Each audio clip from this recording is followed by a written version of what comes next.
Hello everyone! Today we're going to talk about busks.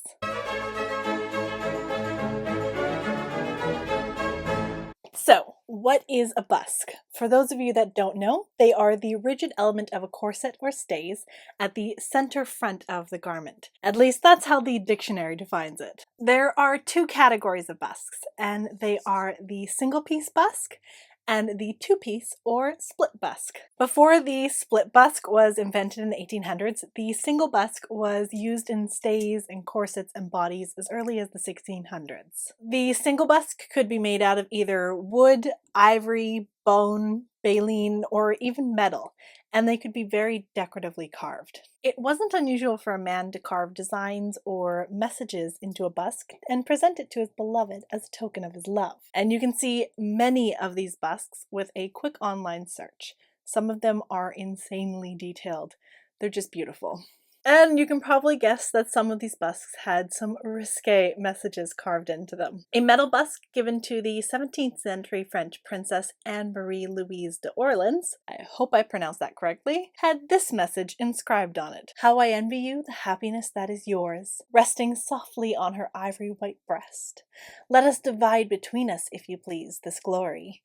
You will be here the day, and I shall be there the night." Oh my. Now, single busks did come in different shapes. Some were flat and others were more kind of triangular. Some also had holes in them either at the top or the bottom, so they could be tied into the stays to keep them from moving. Now, according to Corsets and Crinolines, I think it's on page 79, the split busk was invented in 1829. Now, I haven't found any extant corsets that use the split busk until around the 1850s, but I did find these illustrations of what looked to be like a split busk on stays from 1837. So while it is quite possible that there are corsets and stays out there with a split busk, I would probably say the safest bet is to use the split busk for late 1840s and onward if you're wanting to be historically accurate. Now, the most common split busk is the straight busk. These are widely available nowadays, and this is the one that most people are familiar with. But in 1873, a new busk came onto the scene, and that was the pear shape or spoon busk. So these ones are created with a narrower top and then a spoon shape bottom to kind of cup the tummy. This style was popular because the waistline has lowered a lot during this time in history, and the curve of the tummy was seen as quite fashionable. So this style of busk was seen on the more fashionable corsets until about 1889, but straight busks were still used during this time. Now, something that I don't know if it's 100% true or not, but I've read in several places online that spoon busks are not as strong as straight busks, and so they're not recommended for tight lacing. Again, if you know differently, please leave a comment down below. It's just something that I've seen several times online, so it's one of those things to think about when you're creating a corset. Now, the last bust that I'm aware of is the conical or tapered busks. These were commonly seen on Edwardian corsets, according to So Curvy Corsetry. So I don't have one of those in my collection, but I know you can still get them. Now, I do have a range of busks that I've been showing you throughout the video that I've used in my corsets and stays and that I have in my stash, and they're both DIY and bought online.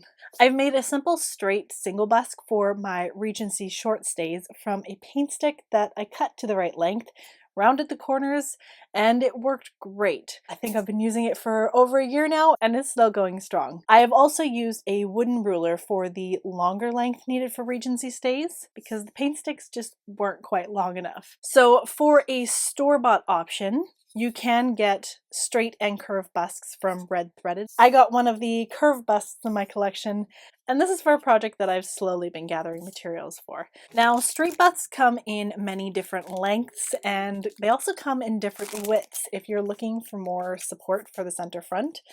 So I've got them in a couple different lengths and sizes, widths. And the modern busks, also you can find them online in a range of colors, and you can even get some that have faux diamond studs in them if you're looking for something extra fancy. Now, living in Canada, I like to get my corsetry supplies from Farthingale's Corsetry. They are based in Ontario, Canada, and so they come quite quickly. I think usually when I put in an order, it takes about a week for it to arrive, and that's on the other side of the country.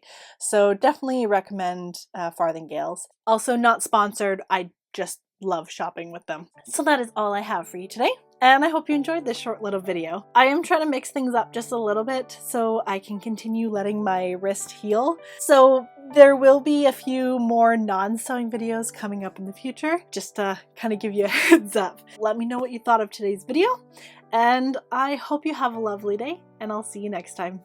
Bye!